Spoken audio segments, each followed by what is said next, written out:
This is Pet Life Radio. Let's talk pets.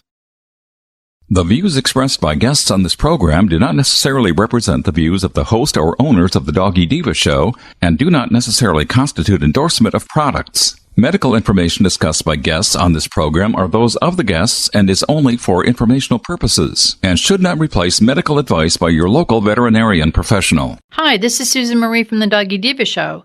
This week, getting your kids involved with pet care, the hottest new trends for you and your pets to enjoy. And for you cozy mystery lovers, you'll love what's coming up. And a healthier way to feed your pets. Then the winner of our Lily the Fancipoo book giveaway. That's what's on our show this week. Let's get started. Hey, did you hear that? What is that? It's the bark heard round the world. The Doggy Diva show. Here's Susan Marie.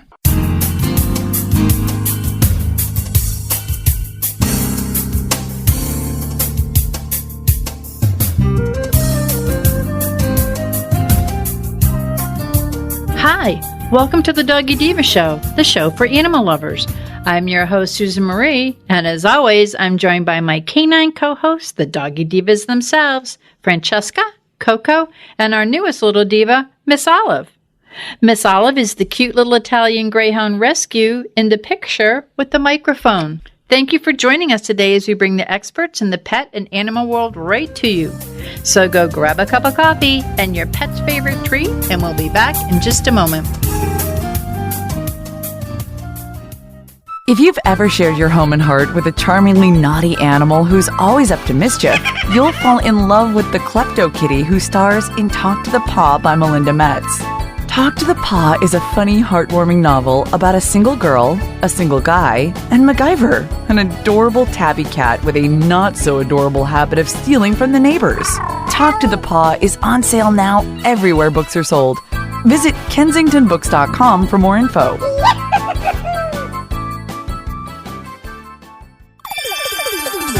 Let's Talk Pets on PetLifeRadio.com.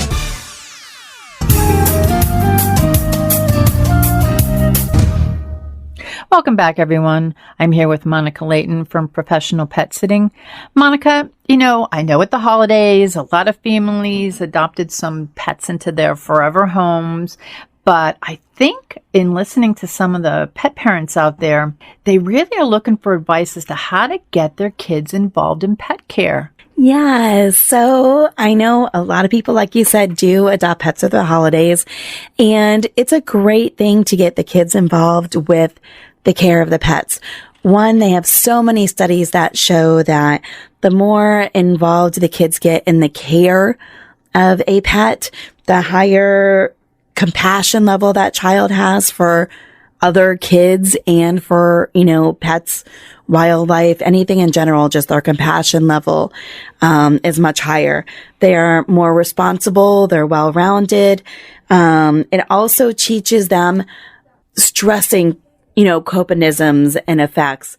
There's nothing like, a pet to, kind of go and relieve stress when you're, mad at your mom or, when you're stressed about school and, just simply, petting a pet or having a friend or, just something to kind of take that level of stress down. They also have a ton of studies that show, especially in high school and college students, that these kids were scoring extremely higher on their test scores and their grades when they were in direct contact with pets, just because when they were studying, they were more focused, they were more attentive. They had the stress issue with scoring well, but they were able to, take breaks, pet a cat, pet a dog, take it on a walk. They were able to calm and self-soothe better to where they were more focused and able to do better in school. I won't forget, I know the state of Florida, Eckerd College is a really big college that is extremely pet friendly. They actually allow pets in their dorms. They encourage pet ownership, and the students that they evaluated that were in the pet friendly dorms all scored up to 45% higher on their grades and test scores because they had pets, and they had programs set up to where, they had different kids in different classes. Some took morning, some took midday, and they would swap out taking care of each other's pets if they were in different classes at different times, things of that nature. So it's very beneficial for kids at all ages to learn about pets, to get involved, and to also carry that on as they get older. So a couple of ways just to get your kids involved, even at a younger age, simply just, taking the dog on a walk. It increases the exercise your children are getting. They're not sitting in front of a, TV playing video games. It gets them out. It gets them active. It's also great for the pet because, of course, as we know, the more you exercise your pet, the more functions that the pet has, the less time they have to be bored and to get into trouble and, not have a lot going on. Simply bringing them out, to a fenced-in yard or a dog park, throwing a ball, giving them some of the grooming aspects, having their job being, brush out the cat or brush out the dog once a day.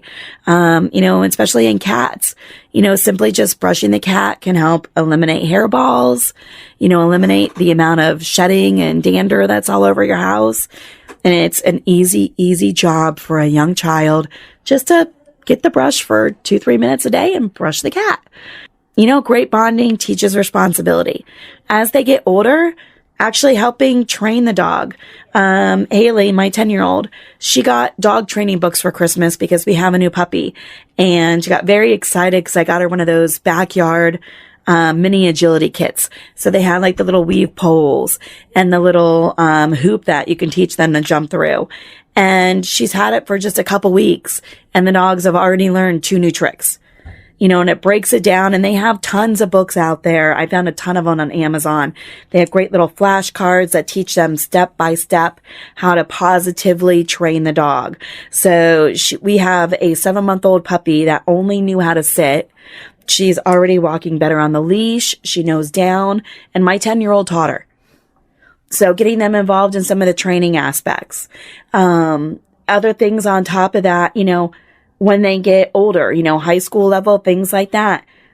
Setting a calendar, reminding them to give them a once a month, heartworm chewable treat. Marking it on the calendar when they do it. Getting them, responsible. It's just like, preparing them how to balance a checkbook or, to do tasks within the house. You know what I mean? It's something that they have to do on a regular basis, whether it be once a week, once a day, once a month, whatever it is. Have them keep track. Kids are always on their phones. My daughter loves the fact that she can help in the pet care.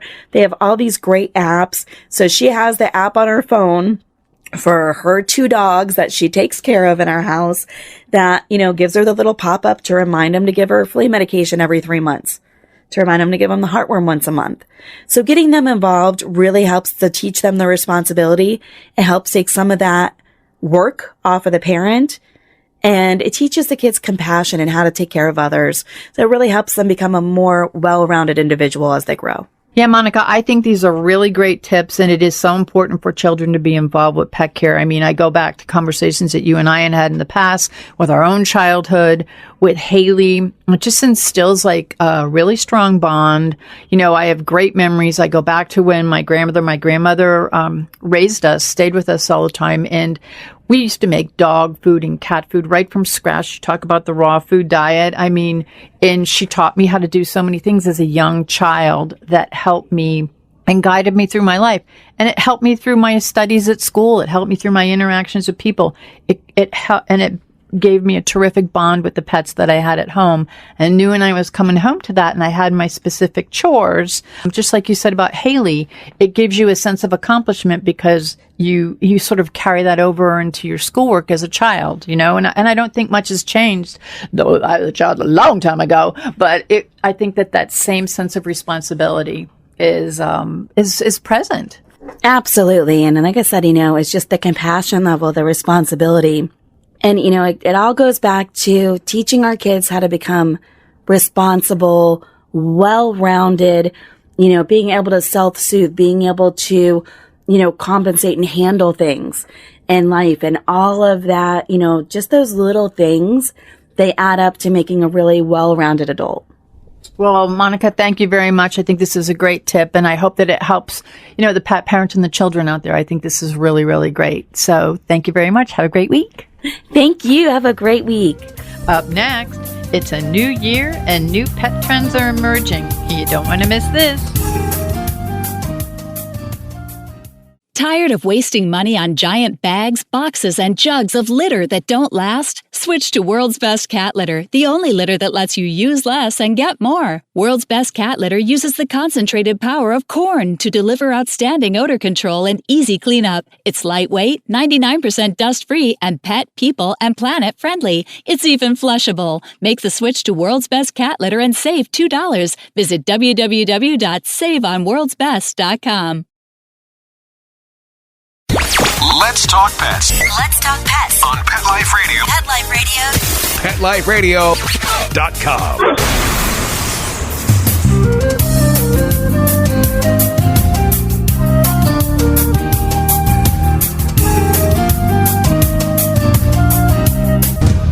Welcome back, everyone. We have with us today Kim Gaebelein, Senior Marketing Director of Bil-Jac Foods, and our pet nutrition contributor. Happy New Year, Kim. Happy New Year. Wow, I can't believe we're in 2018 and there's already so much going on. And, do you have any idea what's going on with those hottest pet trends? Yeah, it's 2018. It's time to kind of look around and see what's kind of new and hip and happening out there. And, there are a lot of things that are going on in pet. And so, one of the things that we're seeing a lot rise, and this is kind of a continuing trend that we've been seeing over the last few years, that there are more places rolling out the red carpet for our dogs. So there are, of course, there have been more and more hotels, where you can stay and take your dogs on your trips with you. There's certainly been more and more pets allowed in the office. So a lot more workplaces that are allowing you to have your dog at work with you. But we're also starting to see this trend kind of go into restaurants. So, more and more restaurants are starting to have, bring your dog to the patio day. And have dinner. Yeah. So we're certainly seeing a lot more of that, even some of that up here in Cleveland, but I'm sure in more and other places that's even more prevalent. Well, it's interesting you bring that up because, of course, I take my little co-host here, Olive, to the office with me all the time. But, we just did a long road trip. We went up to New York and we took the girls with us and we stayed in the nicest hotel and everybody in there had dogs. It was beautiful. Everyone had dogs. Everyone was so nice. They had like human cookies on one plate, doggy cookies on another plate for you to take up to your room. I mean, it was it was really nice experience and almost everybody there had dogs and everyone was really well mannered. So it's just it's kind of like a sign of the times. Yeah, I mean it's really great to hear that, right? That they're treating they're human people and also their dogs with the same kind of thoughtfulness and kind of warmth and everything. That's really nice. And there's so much more even not just in hotels and offices, but we're certainly seeing more adventures, right, with your dog. So yoga studios, for example, they're doing yoga. Instead of yoga, it's doga, and you can, on certain days you can bring your dog, and you can both do yoga in the studio. Cool. I love that.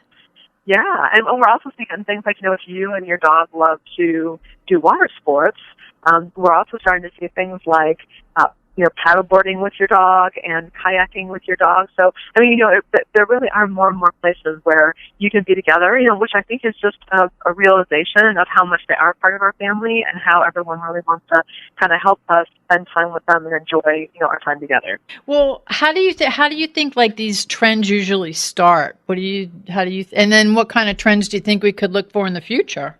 Yeah, one of the things that's certainly happening, I think a lot of times what might be happening, just out in the world, then all of a sudden someone thinks about how they can maybe apply it to dogs. And so I think, the Internet of Things is certainly another big trend that's out there about, we all have, Alexa and Siri and Google that we can talk to and ask them to do things for them. But that's also starting to now be applicable to our dogs. So for example, there's GPS collars. So, if your dog tends to get out of the yard, it could be a really great safety feature to be able to know that and have a GPS collar on them. But those GPS collars are starting to also become like fitness trackers. So, if you want to... yeah, like our Fitbits. Right, exactly. And so you can certainly monitor your dog's activity level and how much they're sleeping or moving around. But now they're also starting to get even more technical, and they can take temperature readings, they can check heartbeat readings. So again, really becoming more and more the Internet of Things as it comes to dogs. And certainly there's now a lot more cameras. So they're starting to have options for you to get that you can either talk with your dog and see your dog on the camera. You can actually even dispense a treat for them if they're being good. Wow. So there's so many things that the Internet is really starting to affect us in a good way, right? So we can if we can't be with them and they can't be with us at the office or where we work or all the time during the day, then you still can kind of keep an eye on them and keep in touch with them, even though you're not there. Well, it's interesting you bring that up. As I said, we were away, and one of the guests where we were sitting, she said, "Just a minute, I have to check in on my kids." So I'm thinking it's kids, and she had cats, and she started talking into her phone, and the cats are all looking, and there was a little camera, and the cats all came up to the camera, and she had like these food dispense like treats, and the whole thing, just like you said, it's all tied. And I'm like going, oh my gosh. And it was so cool. And so she said, no, I could see what they're doing. I check in with them so they don't get lonely. They hear my voice. They know where to go. And she said, and then there's little treats. And I'm going, oh my, you go, girl. But that's true. That's something that's a new and popular, and it's great because you can see what's going on. Yeah, absolutely. And I guess you can, it's just peace of mind, I think, right? It helps you know that they're okay, or if maybe something looks amiss, you can always, if you have got a friend or family member close by, they can always go check on them for you, if you're not there. So it's kind of nice to know that. I mean, it's another way to kind of stay safe, but also, like I guess, keep in touch with them even though you're not there. Exactly. And and we're also starting to see things like more ways to pamper your pet. So certainly grooming services. There's so many different kinds of shampoos. Some of them are really great. Like I know my dog is a little sensitive to shampoos, so I'm able to get him hypoallergenic shampoo and conditioner whenever we go. And certainly there's different levels of being able to get your dog chalked in different colors. And like that kind of like bring out the personality that you feel like they have on the outside, not just on the inside. That's true, because kind of we're a reflection of them and they're a reflection of us. Yes, absolutely. And I think, in terms of that pampering, another thing, and I just did this a few weeks ago with my dog, you can actually have somebody come and stay at your house to take care of your dog. So, in addition to all the great things that they're doing at boarding places, they've got cameras and things that you can check in, and they've got luxury kind of, rooms that you can stay in. But there's also a lot of people who are also having, their pets sat in their home. And, that doesn't disrupt maybe their, kind of their routine. It makes things a little bit easier. They don't have as much of a transition, out of the house and then back into the house. So there are so many like really good, positive, hot trends going on that are really terrific and exciting, and I think are just helping with the well-being of our pets. Absolutely. Speaking of the well-being of our pets, can you tell the listeners about Bil-Jac? Yeah, one of the great trends that's out there is all of the things that are happening in nutrition for pets, right? So there's so many expanded, specialized kind of nutritional options to help your pet stay healthy. And so, certainly over the last few years, we've been seeing grain-free as a trend for sensitive dogs, or for people who have grain sensitivities, right, who might not be able to feed a food or be around a food that has grain in it.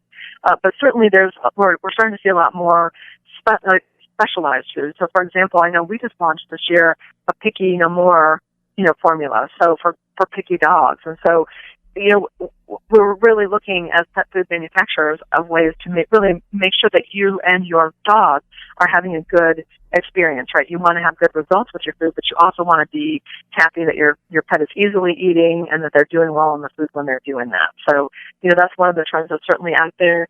This year we also launched probiotic food spray, and so probiotics are becoming really more and more prevalent on the human side. We're learning more and more about them as time goes on, and all the things that they affect in us and humans. And the same thing is coming along for dogs in terms of being able to help support digestive health and immune system function, it's really important. And so we want to really be able to make it easy and be able to be proactive about it instead of waiting for things to go wrong.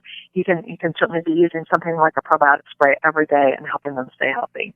And I have to tell you, I love the probiotic spray because it's nothing you have to measure. It's nothing you have to but put on. Your dog doesn't even know it's there. You just spray it on. It's so easy to do, and it's so good for your dogs.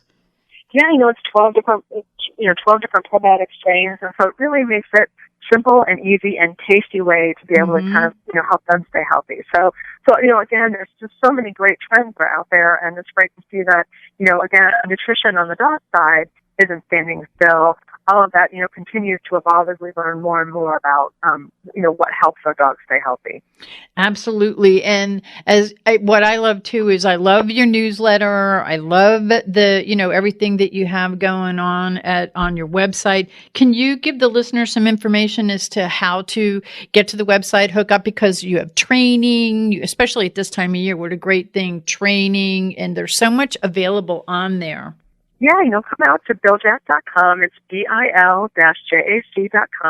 And like you were saying, we have some great ways to sign up for our Best Friends Club newsletter. You can get the opportunity to get coupons every month. You just have to go in there and sign up for them and tell us which kind of coupon you want to get.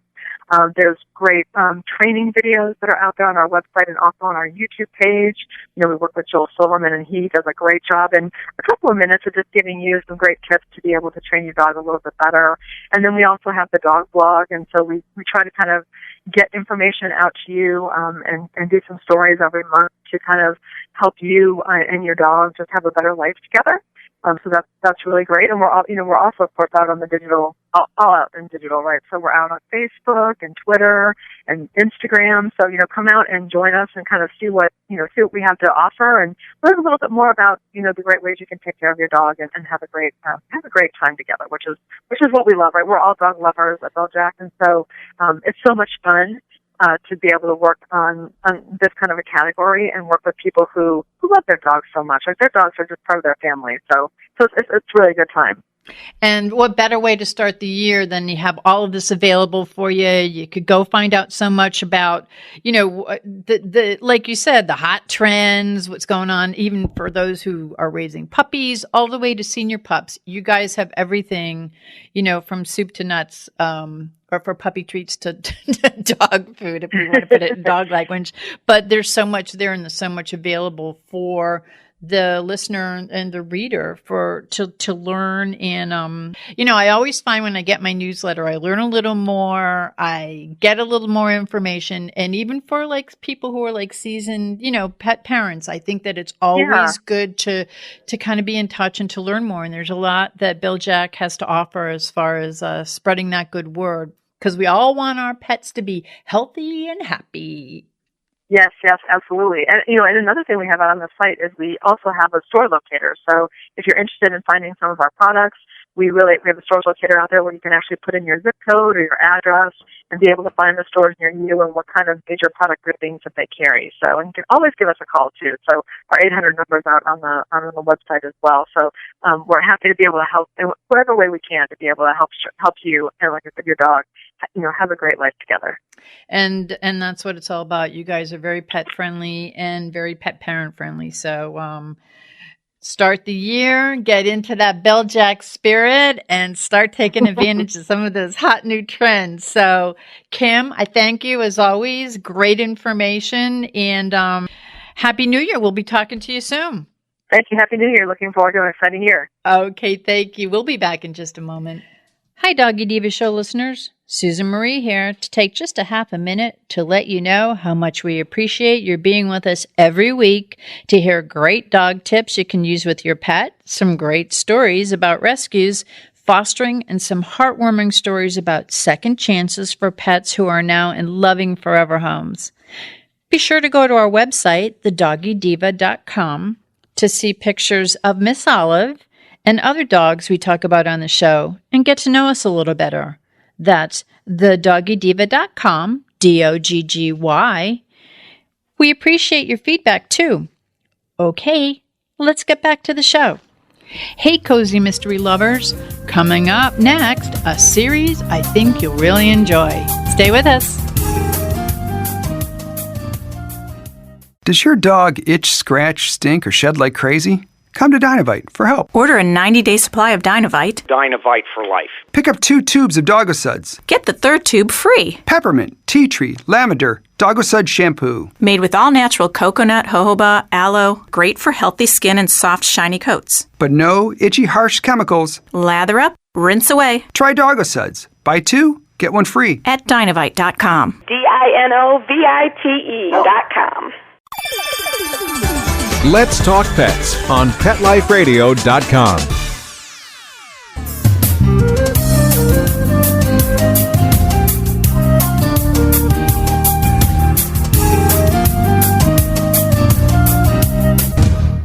Welcome back, everyone. Do you love a cozy mystery and dogs? Well, we have the book series and the author for you. We want to welcome Tracy Weber, the author of the Downward Dog Mystery Series. Hey, Tracy, how are you? I'm wonderful. How are you? Very, very good. And I'm very excited because I know that your new book is out and that we're going to be talking about that. But I want the listeners to learn a little bit about you and what inspired you to become an author.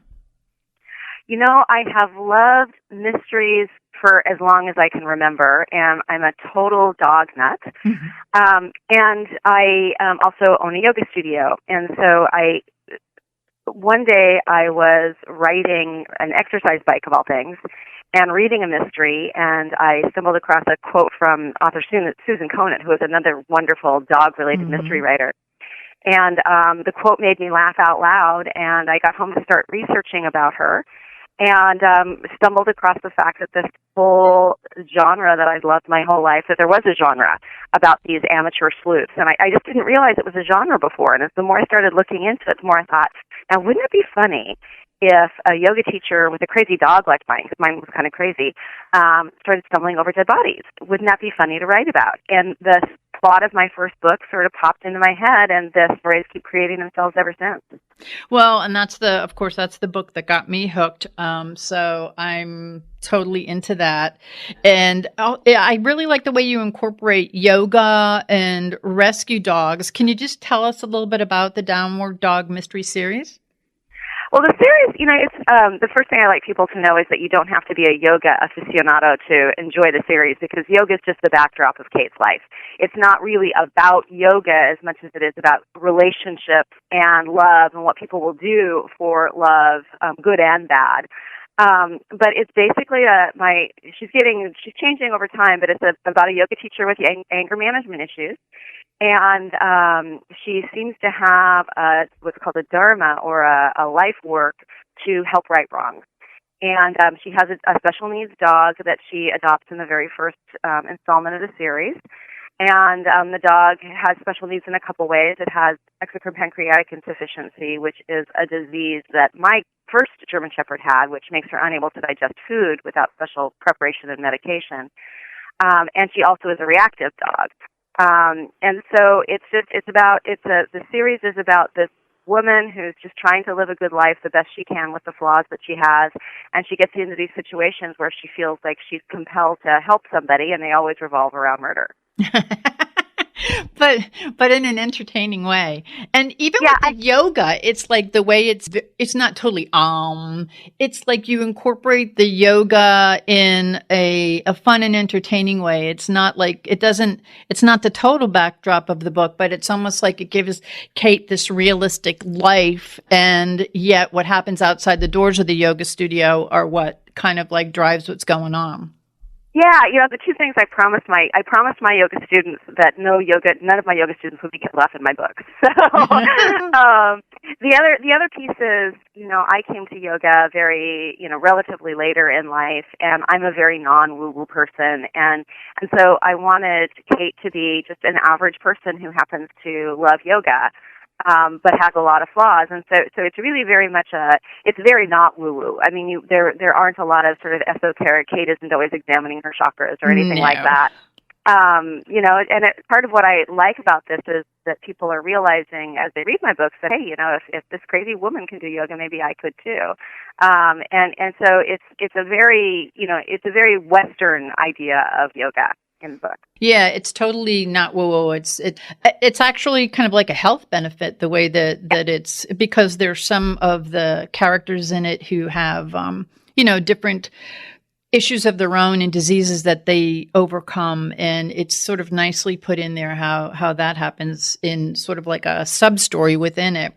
What was your inspiration? Because I love cozy mysteries, and two of my favorite characters are Kate and Bella, though I love Michael. What were your inspirations for Kate and Bella? Kate just sort of came to me. I would say she's built a little bit on my mother, because my mother had some anger management issues, but was a good person. But Kate, I'm not entirely sure where Kate came from. She just showed up in my head and said, I've got the story and you need to write it. Bella was very strongly modeled after my first German Shepherd, Tasha.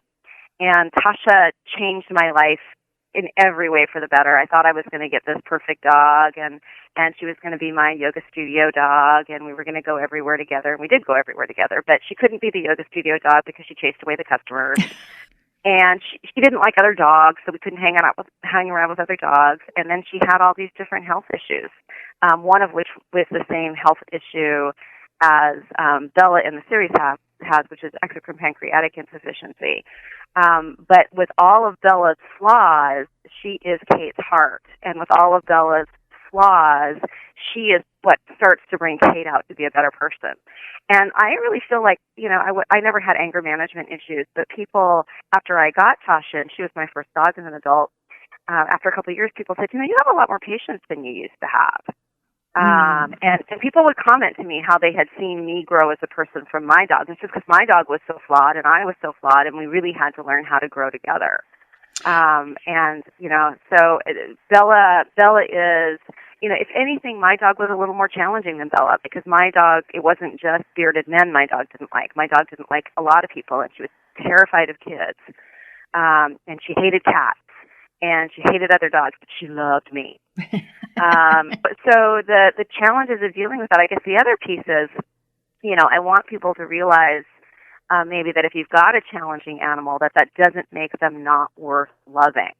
And it doesn't make them not worth working with, because maybe even because of all of Tasha's challenges, I became such a better person, and my life was so much fuller. And when she passed away, I was just brokenhearted.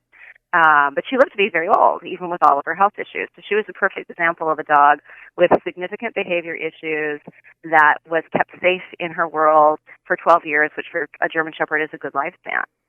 And then everybody who got to know her just adored her, because once you were in with Tasha, there was something special about her. And that's one of the things that makes the storyline so special, because you do kind of incorporate Bella's, I'll call them shortcomings and special needs. And the fact that it's mirroring your little fur angel, Tasha, that's, it helps to bring awareness to things that sometimes people go, oh no, that dog has too many issues. No, the issues are what make them almost magical. It's true. Mm-hmm. It's true, because you have to work we had to build such a layer and a level of trust between us. Mm-hmm. And that's, I looked at my life with Tasha as making her understand that the world was safe. Because she wasn't a reactive dog because she was mean. She was a reactive dog because she was frightened. And so, and that was just part of her genetic makeup. It wasn't anything that happened to her. You always hear people say, well, obviously this dog was abused. I can guarantee everybody, I had that dog from 8 weeks old. That dog was never abused. She was nothing but love. But it was really teaching her, hey, you can trust me, the world is safe. And so you develop a really, truly deep relationship that way. It is. It's not only a tremendous bonding experience, but it also helps you, because it helps you grow as a person, as well as build that bond with your pet. Now you currently have a new fur baby, Anna. Can you tell us about her? Anna's was crazy. The thing with Tasha was, Tasha was this beautifully compliant, easy puppy, and that's because she was probably frightened. And so she was like, you want me to do that? Okay, I'll do that. And Anna's very confident, and Anna's very smart, and she's kind of like, you want me to do that? Too bad for you. I'll figure out how to do what I want on my own. When she was 4 months old, she was going to a morning puppy training place, And they contacted me and said, we don't think she can stay here anymore because she's not safe. She's figured out how to she's figured out how to jump over their 4.5-foot fences. And she was starting to jump on the door and press on the handle to open the door to go outside. And this was at 4.5 months. I put her in there. Her first X-Pen I put her in, I was home with a trainer, and as I set her in, the trainer said, I wonder how long it's going to take her to figure out 2. And before she finished the sentence, crawl over the top, Anna had used the side of the ladder, crawled up over the top, and was out. Oh, my gosh. And so she's just, she's calming down as she gets older, but she's just a bundle of mischief. Oh, my goodness. But so loving. And she's beautiful, too. I saw her picture. Yeah. She's gorgeous. She's gorgeous. And, where Tasha didn't really like strangers, Anna loves everybody. So everybody who meets her just is like, oh, you're so perfect. And she is. She's just a love. So totally different dogs, challenges in their own ways. And she has digestive issues, too. She has a lot of food allergies, and I have to home cook for her. But again, totally worth it, and just a total love. Although yesterday, as she was destroying everything I held dear, I was like, oh, baby. Oh, baby. Yeah, I have one of them at home, too, and she's, and it's interesting, you were telling about how she got out of the X-Pen. I have one who figured out how to crawl out when she was a puppy. We thought she was totally safe. We had everything locked off. We had her in her little pen, and she figured out how to crawl up over it and roll over and get out of it, and we're like, how did you're like standing right next to us. How'd that happen? Put her back in, and then I watched what she did, and I said, oh my gosh. And that was the gateway to 3 years later with, she's just a total ball of mischief. Right? And it's interesting how, just like humans, they come with their own stuff. They come with their own personalities. Mm-hmm. And I really thought I had this whole dog thing figured out because I had such a challenging dog in the last one. And, about 3 days into Anna, I'm sitting on the floor crying, going, I don't know how to do dogs. It's just crazy. But I adore her. I love your and I want everyone to know these are German Shepherds we're talking about. They're gorgeous German Shepherds. And in your book, Bella, of course, is a German Shepherd. Myself, I fell in love with Murder Strikes a Pose, which tells the whole background of everything. But since then, you've written 4 other books, and your most recent one is Premeditated Murder. Can you tell us a little bit about that? Yeah, it's an interesting exploration. I know you've read the first chapter, and it's on the back of the book, so this really isn't a spoiler as much as it is the backdrop to the book, although it is kind of a surprise to everybody. I was starting to think about, Kate is the one who has the issues, and my readers sometimes say, Kate should have dumped Michael or Michael should have dumped Kate a long time ago. And I got to thinking, what would happen if Michael weren't as perfect as we all thought, if he was holding a secret back? And that's what happens in this. Kate has always had, she said in the past she's had relationship ADD, meaning she can't commit to anybody for very long. And so Michael's sort of her first long-term commitment. And she finds out in the very first chapter that Michael's been holding a whopper of a secret. And that whopper of a secret, and it's on the back of the book, is that he has been married the whole time they've been dating and hasn't told her. And so Kate has to deal with sort of her trust issues around that, and what they're going to do with their relationship. And so they end up going to Cannon Beach to meet with his estranged wife, and find out, and lo and behold, she ends up murdered. And so then it's about Kate trying to solve the murder, because Michael can't remember where he was that night, and he's the biggest suspect, trying to solve that murder, trying to figure out what to do with her relationship, and then just getting into funny situations along the way. So my mysteries tend to have a bit of humor in them, and Kate always ends up the butt of a practical joke somewhere in the middle of it. And that happens there too. But I love this one because it takes place most of my mysteries take place in Seattle. This one takes place in Cannon Beach, Oregon, which is my favorite coastal town in the world. And so she's sort of exploring the town as she's going through the mystery. But it looks a lot at, my mysteries tend to have a little bit of an overarching social theme. And I'm not heavy-handed in it, but I like to explore other things besides just murder. And in this one, as it turns out, the wife, it's a sham marriage for immigration, and so she's an illegal immigrant. And so talking in, the mystery explores a little bit about what would cause someone to do that and what might the cost of that be. and how does that, get wrapped up into people's opinions of you. And so that's a piece that's a pretty strong backdrop of the story too. And that's so interesting because in your first one, when I read it, I it was like, but you do it all with a sense of humor and with almost like a wink, but you incorporated not only special needs dogs, but you incorporated homelessness. That's correct. And yeah. I found that to be really interesting the way you brought that in, but it was brought in a way that wasn't this overwhelming social clunk on the head. It was this really, it proved as backdrop to the story, but I mean, it was part of it was this underlying social issue that I was like going, oh man, that's cool. I love the way she did that. Because when you can do that and not hit people over the head and like get the information out there, that's so refreshing. And my goal is my number one goal when I write these is, so that's the number one goal. And the second goal with the social issues is not so much to tell people what to think, but to make them think. Mm-hmm. And so it's more, it's a lot about, through the work, asking questions. And I will oftentimes have liked characters have an opposite viewpoint from each other. Yeah, I'm just trying to sort of present in a very light way both sides to get people to think. Yes, and you do that very successfully, and you do it in a way that's not like probing, like it's not really obvious. And in the stories, Michael and Kate, they're like yin and yang to each other, and that's really good too because and that's why with your most recent book. I find that really interesting to find out things about him because it's been predominantly about her, and he's like kind of this very supportive character, right? Her supportive character. So it's a very interesting read, and I just think it's great. I mean, do you have any more coming up? I do. I'm working on a new one. It's tentatively called Murder Likes It Hot, but I don't know if I'll get to keep that title or not. And and the hot is a play on hot yoga. A hot yoga studio is opening across the street from Kate's studio and trying to get all her clients. That's one of the funny things in the book.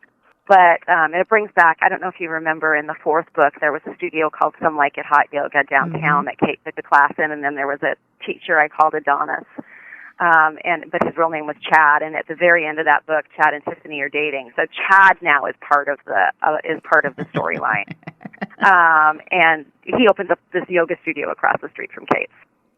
The overarching issue here, and this is so sometimes I get my ideas just from something that happened in life. I run a yoga teacher training program, and one of my students one time taught her project series at a drop-in center for homeless youth. And I was really sort of struck by these kids and how they experienced yoga and kind of what was going on in their lives. And so that's the backdrop of this story. So Kate is going to be teaching yoga classes at a homeless youth center. And then there's going to be a murder, and one of the kids that Kate sort of likes, who reaches out to Kate for help, ends up being a suspect. And so that's how Kate gets drawn into it. So the overarching theme is going to be sort of exploring people who work with these kids, the good, the bad, what happens with that.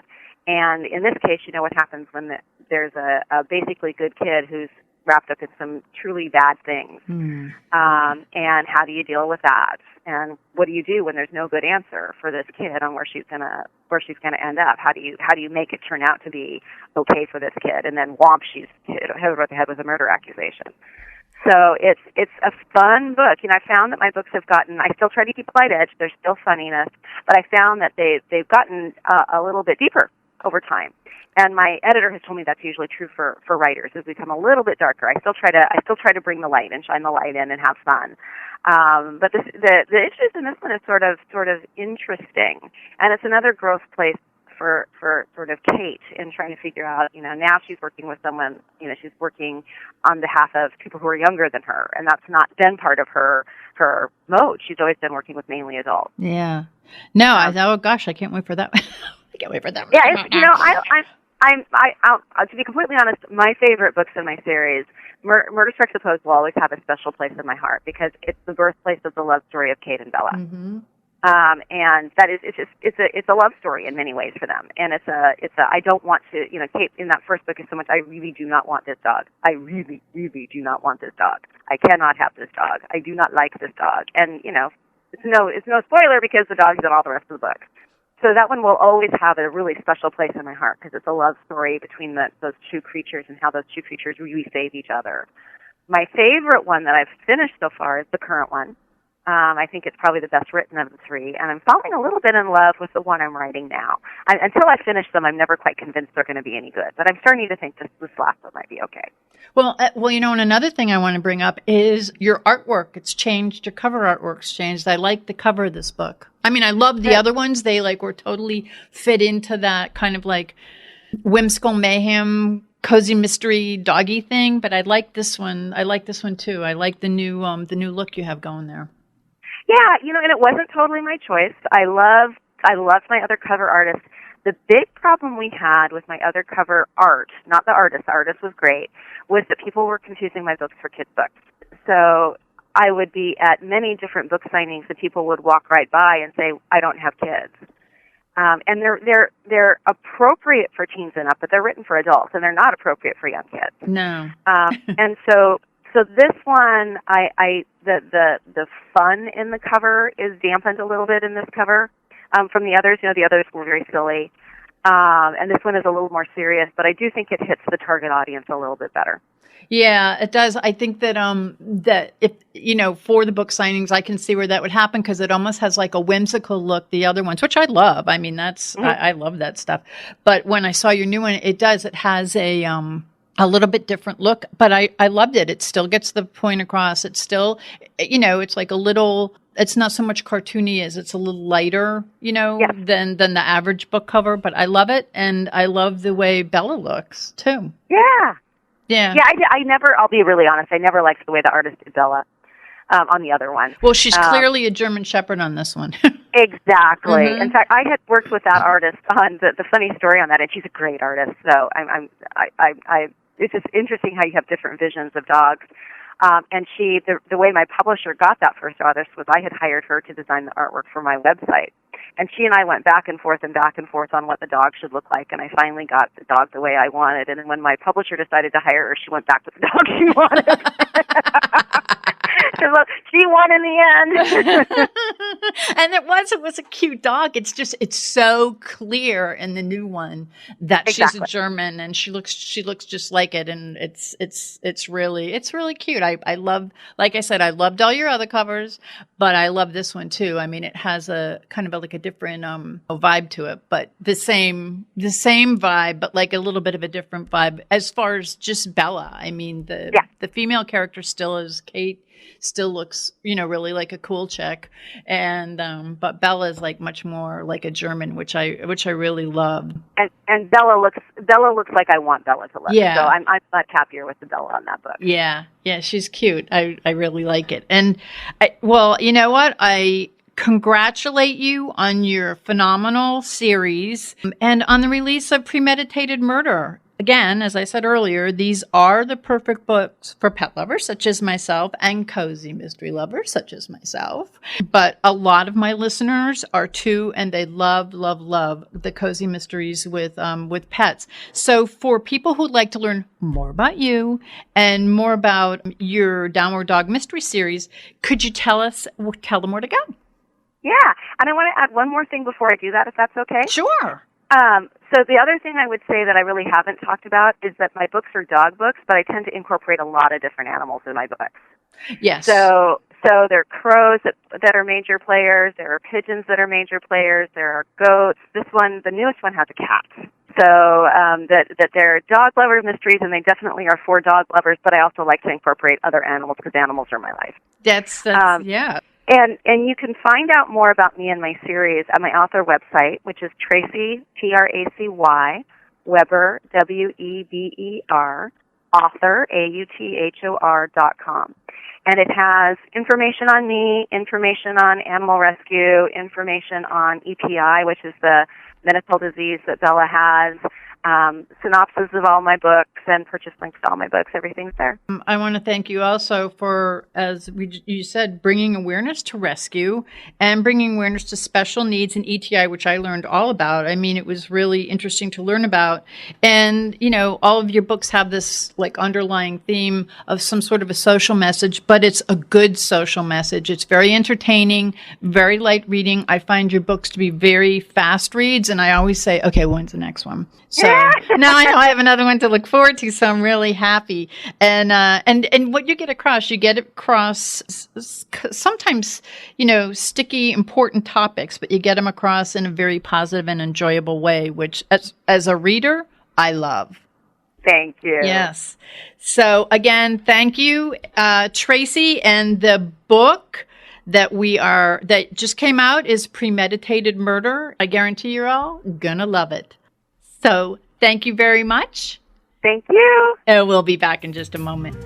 Coming up, are you looking for a healthier way to feed your pets in the new year? That's next. Begging to hear more of your favorite show? Full episodes of all our shows are available on demand. Go to PetLifeRadio.com to fetch our entire lineup of Possum Pet podcasts. Also, dig us up in iHeartRadio and iTunes. Let's talk pets. Live and on demand only from Pet Life Radio.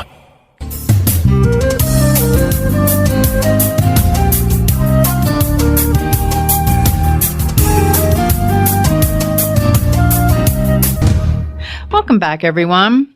It's time to think outside the bag. Outside the dog food bag, that is. While commercially prepared dog food has been around since 1860, it hasn't undergone a change as big as this one that's going on right now. Imagine being able to walk into a takeout restaurant that just makes pet food and ordering up meals for your dog. Then imagine those meals are healthy and made from ingredients that have been approved for human consumption. Well, we don't have to imagine this anymore because it is available. The world's first dog kitchen is now a reality. Just food for dogs. It's all about food for dogs, not dog food. And we have with us today Dr. Oscar Chavez, who is part of the team of 8 veterinarians and is the director of Canine Clinical Nutrition at Just for Dogs. Welcome, Dr. Chavez. How are you? I'm doing great. Thank you so much for having me on your show, Susan. Oh, it's our privilege. So I just want to ask you, can you tell the listeners a little bit about yourself? Yeah, sure. So I graduated in 2006 from veterinary school, and my sort of paths in my career seems to have been shaped by my pets. So the reason I got into vet school was because of my first experience with a dog named Shadow. She was a puppy and she got parvo, and I did not have, as an undergraduate student, I did not have the money to nurse, to actually hospitalize Shadow for parvo. So I was able to find a hospital that was willing to show me what I could do at home to make her better. And that's sort of the only option I had on a student budget. She got better, and that made me decide to be a vet. So then wow. So then I went to vet school. I graduated in 2006, and I started working at a clinic, and eventually got recruited by Cal Poly Pomona to work as the director of the vet tech program there. So it's a very unique program. It's a 4-year bachelor's of science program for veterinary technicians, essentially nurses for veterinarians. But most programs are 2-year associate's degrees, so this was a really good opportunity to be part of a prestigious program, and I joined there. And during the time that I was there, one of my focuses was nutrition. I had been sort of burned by the 2007 recalls. I remember I graduated in 06, so about a year into my practice, we have these recalls, and people came in asking questions about nutrition that, quite frankly, at the time, I wasn't prepared for. And I'm the kind of guy that if you catch me off guard, it becomes my new focus. So everything in my power was used to learn as much as I can about nutrition, and then also teach it in the vet tech programs. And so that's sort of the background for where I was when Sean Buckley, the owner of Just Food for Dogs, contacted us wanting us to help them run some feeding trials. It had never been done in a university setting like this. Long story short, we put together a feeding trial that was humane because it used student-owned dogs and faculty-owned dogs instead of laboratory dogs in a facility. And it became apparent that Just Food for Dogs was going to be a veterinary brand. So I made the difficult decision of leaving my position at Cal Poly Pomona 1 year away from tenure to join Just Food for Dogs full-time. Wow. And isn't it true that one of your dogs, I think that your dog Ray, didn't it benefit from one of these studies that you did for Just Food for Dogs? Yeah, absolutely. So that's what I mean by my career choices have been shaped by my dogs. So Shadow was the first one, just made me decide to be a vet. And then alongside the feeding trials that we did, Ray started coming down with kidney disease, and he stopped eating his regular commercial diet. So around the same time we were developing the veterinary line of diets, the prescription diets for Just Food for Dogs, and Ray benefited from the kidney diet, and he did really, really well. In fact, to the point where he actually started having kidney function again, which is not supposed to happen. His kidneys are supposed to be progressive. So this was great, and again, it solidified my decision to join Just Food for Dogs full time. Well, I'm glad you joined there because there's so much that is available. Now, tell us, how is Just Food for Dogs? How is it revolutionizing the pet food industry? It's so unique. Yeah, it's really interesting because you're right. It's revolutionary. It's unique. It's sort of this new concept, but down at its core, it's just so simple. We're taking restaurant supplies from restaurant suppliers, all premium meats, premium produce. Literally, the truck that comes to our kitchen to drop off food supplies will stop by restaurants in our area and drop off the same supplies. And we're taking those and we're formulating them into recipes that are balanced for dogs and cats. We have one feline recipe, and we have 6 daily diets for healthy dogs. We have 8 prescription diets for dogs that have illnesses. And we also have a custom formulation service. So what we're doing is we're taking real food, nothing processed, nothing feed grade, because your listeners might not know, but there's 2 broad categories of food around the world. There's food that's human edible, human grade, that we can eat. And then there's the food that's been rejected from human consumption and has been deemed perfectly fine for our pets. Well, as a company, we disagree with that notion. We think that it has to be at least good enough for us to be good enough for them. So that's what we're doing. It takes some expertise to make these formulations, but the concept itself is actually quite simple. We finally have evolved in veterinary nutrition to be able to offer them the same quality you and I eat. Well, and you mentioned the 3 kind of areas of focus: the daily meals, the custom diet, and the vet support diets. How would the pet parent, how would they know which one that their dog would need? Yeah, it's a very good question. We have a ton of resources available for pet parents that need a consultation. We have everything from trained consultants. So we have a 3-day training academy that is conducted by myself and a colleague. And essentially all of our nutrition consultants at our locations are veterinary trained. And they also undergo ongoing training. So they're pretty proficient in nutrition, and they're trained to help you navigate through your dog's needs, but then also work with your veterinarian. We're very vet-centric, so we would never step on the toes of the veterinarians that are attached to these cases. So our goal is to really be an extension of their vets and definitely not, come in and replace their vets' recommendation or anything like that. So we have built a reputation of being really vet-friendly and vet-centric. Well, and I totally respect that, and I know my vet will too, because I think after 2007, there were a lot of foods that may have been, brought on the market, but I don't think that there it's sort of like they bypassed the veterinarian, whereas you're totally inclusive of keeping the veterinarian in it. And there, of course, all of you are there. There's a number of you there that are veterinarians. So it's sort of this big circle there that it sort of re-keeps what was in there before, but it's modernized it and evolutionized it. Yours is actually good for human consumption. Yeah, the ingredients are for human consumption, and then if you think about it, the way we make the food is consistent with how humans consume their food. All we do with our food is we lightly cook our food in our kitchens.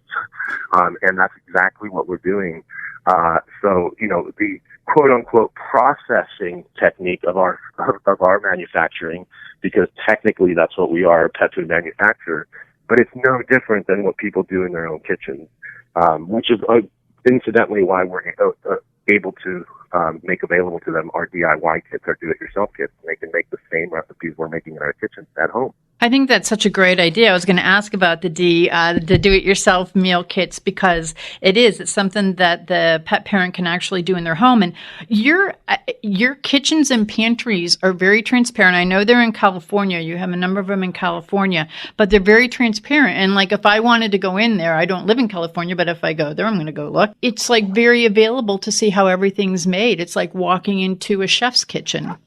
Yeah, and that's by design. So our founder, Sean Buckley, he really wanted to turn the pet food industry on its head. If you think about it, many of these factories are sort of operated behind closed doors. You can't really just show up one day and see how your food's being made, and good luck showing up unannounced to get a tour. Mm-hmm. So what we wanted to do is we wanted to make that the complete opposite. Our structures are all glass front on purpose, so you can see what's going on inside from the street. Then you walk in, and it's almost like the restaurant in reverse, but there's no seating area. So you walk in, and you walk right into the kitchen, and then over to the right or the left, there's a retail area, but the show is the kitchen and the making of the food. And you can literally watch your food being made and then go home with it later that day if you like. Oh, that's like so amazing. I'm telling you, it's like a human restaurant. Now, these foods obviously are very fresh, very nutritious. They don't have any preservatives or anything in them. How do you recommend a pet parent transition their pet to just food for dogs? Because obviously it's extremely nutritious. So, and if they're going from some that maybe aren't to that, how do you recommend the transition? That's a very good point. So 80% of the dogs that go on to a new food or even our food may not need a transition. They might be perfectly fine just starting from day one. Having said that, there's enough dogs, 10 to 20% of the dogs, that will kind of go through a process that we always recommend a 10 to 12-day transition across the board. And basically what that means is that you start feeding 25% of our food for 2 or 3 days. Then it's 50-50 with their old food and our food for 2 to 3 days, and then 75-25, and then eventually you get to completely our food. And our nutrition consultants will go over that process with people. We also have a line of veterinary supplements that includes a probiotic that is designed to go with the prebiotics found in our food.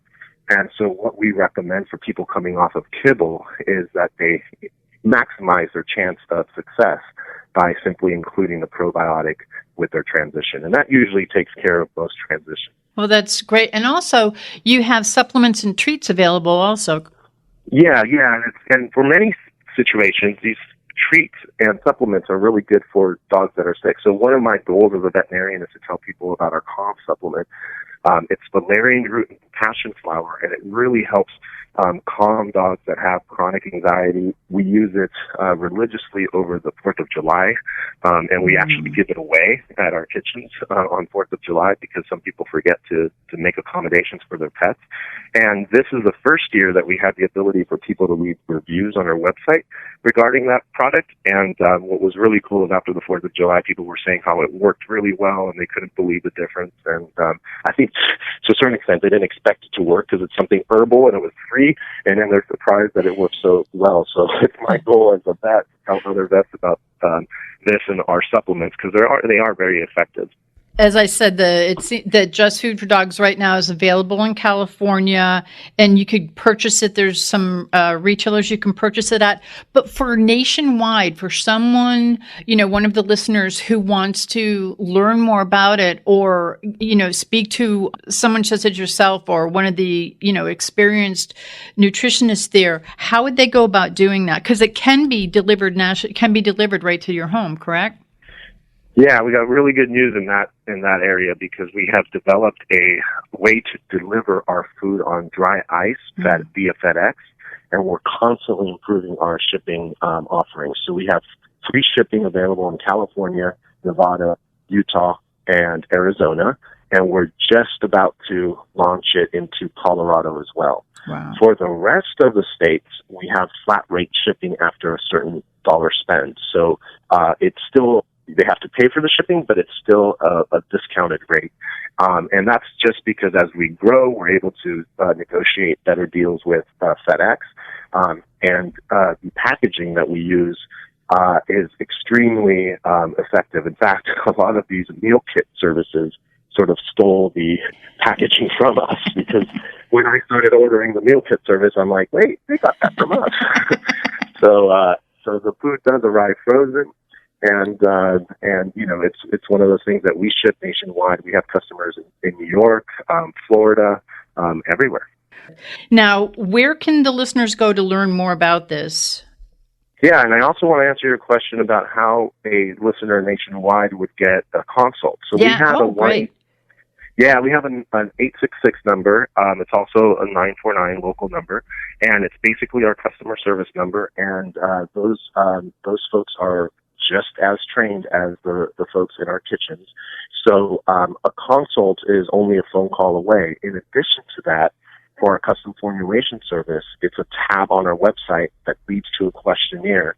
So there's that additional digital way that they could submit their case, and then our nutrition team will take a look at it. So our consults are pretty available either by written digital form or by people calling in, and we'll get back to them on that. So that's something that's available to anyone in the country. It's great, and that they could just go to justfordogs.com. Justfoodfordogs.com to get that, because I did see that. It's a pretty thorough, and it's a great questionnaire, and it just shows how committed all of you are to that also. Yeah, and there's no fee for submitting a questionnaire, so it's a great way for your listeners to just have us chime in on their case. We don't charge anything unless we make the decision collectively with their vet that a custom diet is appropriate. If after reviewing the questionnaire, we think that we might be able to help them with one of our regular diets, then we contact their vet and get the approval for that. Again, we don't do anything without the veterinarian on board. And I love that. I love that idea. I love the fact that, and I have a holistic vet, and, she's very interested in what, I feed my dogs, and food to treats, everything, supplements. So, and I found this to be very positive that your organization actually was involved with vets. It's not like something that you just, go and buy. It's like it's an entire process, which makes there's much more of a commitment there. Yeah, we have 9 vets on staff, which I struggle to find another small company like us that has so many vets. I think Purina might have, more than a few vets, but I don't know if they even have 9, and they're a huge company. Yeah. So we're really excited about the vet team, and to be frank, that's a testament to our founder, who really wanted to grow the company alongside veterinarians, because you're right, Susan. It was at a time during many pet food companies were growing by circumventing the vet, or sometimes even demonizing the vet and saying the vet doesn't know anything. We know better. Listen to us. And it's just really nice to be working with a company that values veterinarians and wants to grow alongside them. Well, again, I'm going to give out justfoodfordogs.com. If anyone wants to learn any more about this, it's phenomenal what you're doing. You're right. You've turned the entire industry upside down, but I'm really glad that you did it. And the founder, Sharon, he actually founded the company based on his dog's issues, correct? Yeah, so it's pretty simple there too. He's a serial entrepreneur. He had sold his last company, and he was kind of in between jobs, and he's an avid dog lover, one of those true dog lovers. And he looked into what was allowable in pet food, and he vowed, once he learned what you could put into pet food, he vowed never to feed his pets that again. And they started cooking for their dogs, which became cooking for their neighbors' dogs, and then they decided, maybe this might be a business. Now they're cooking for the nation. Yeah, we opened the first kitchen as an experiment, and we started cooking 500 pounds of food per week, and now there's not a week that goes by that we cook less than 50,000 pounds of food. So it worked out. Wow.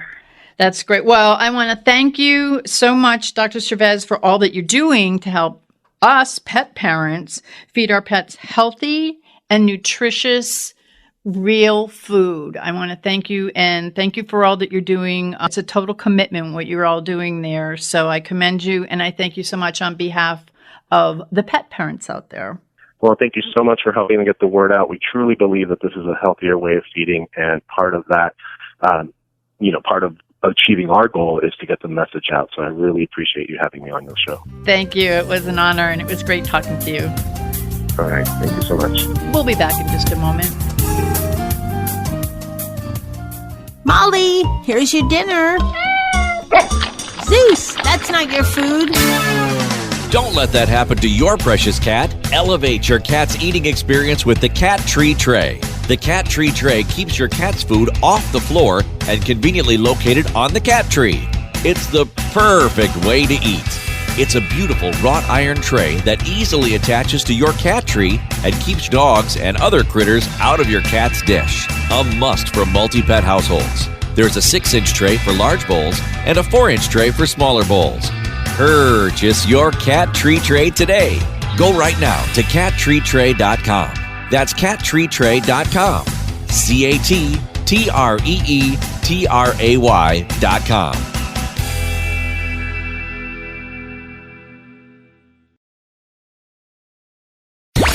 Let's talk pets. Let's talk pets On Pet Life Radio. Pet Life Radio. PetLifeRadio.com.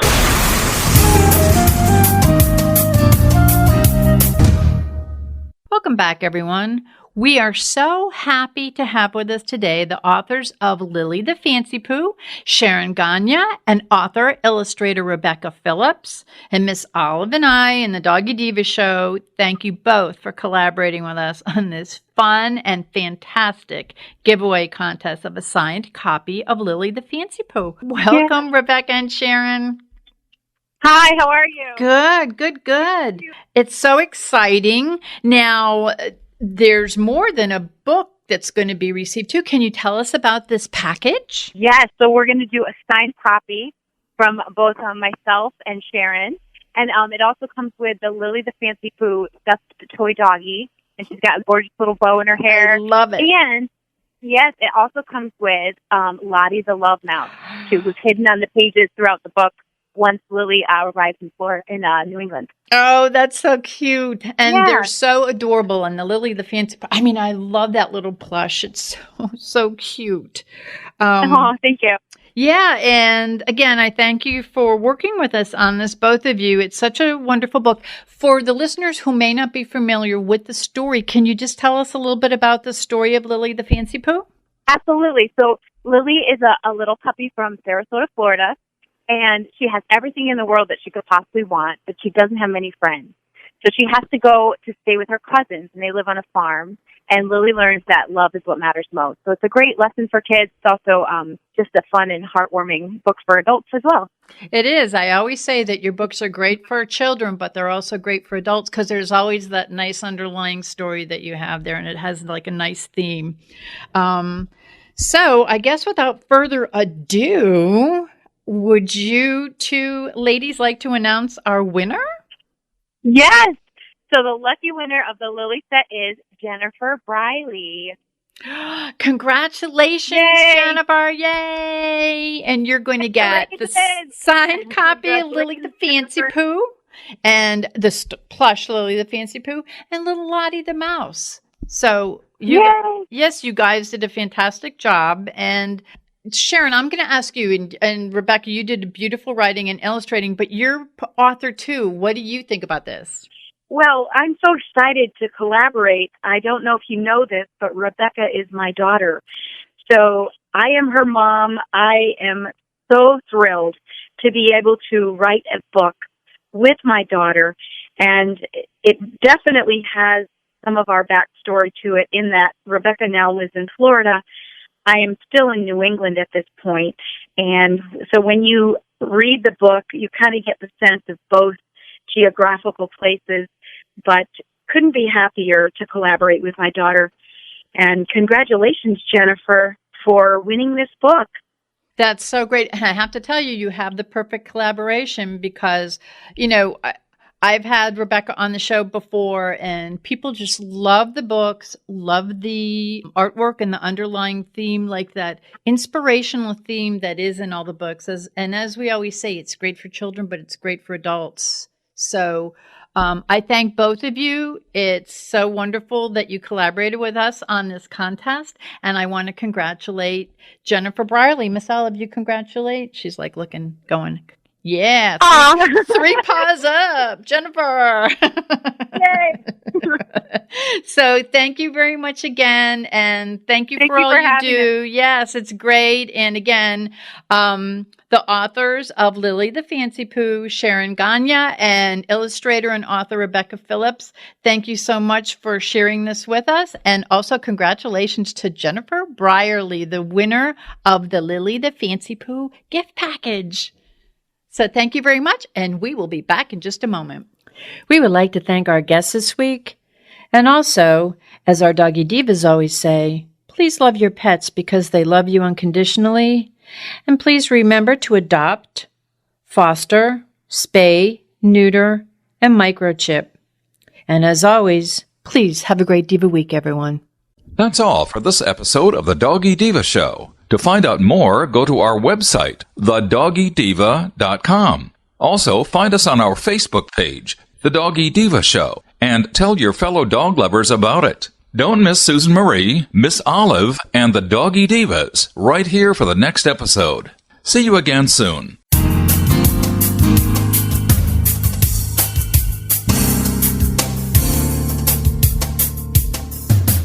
Let's Talk Pets, every week on demand, only on PetLifeRadio.com.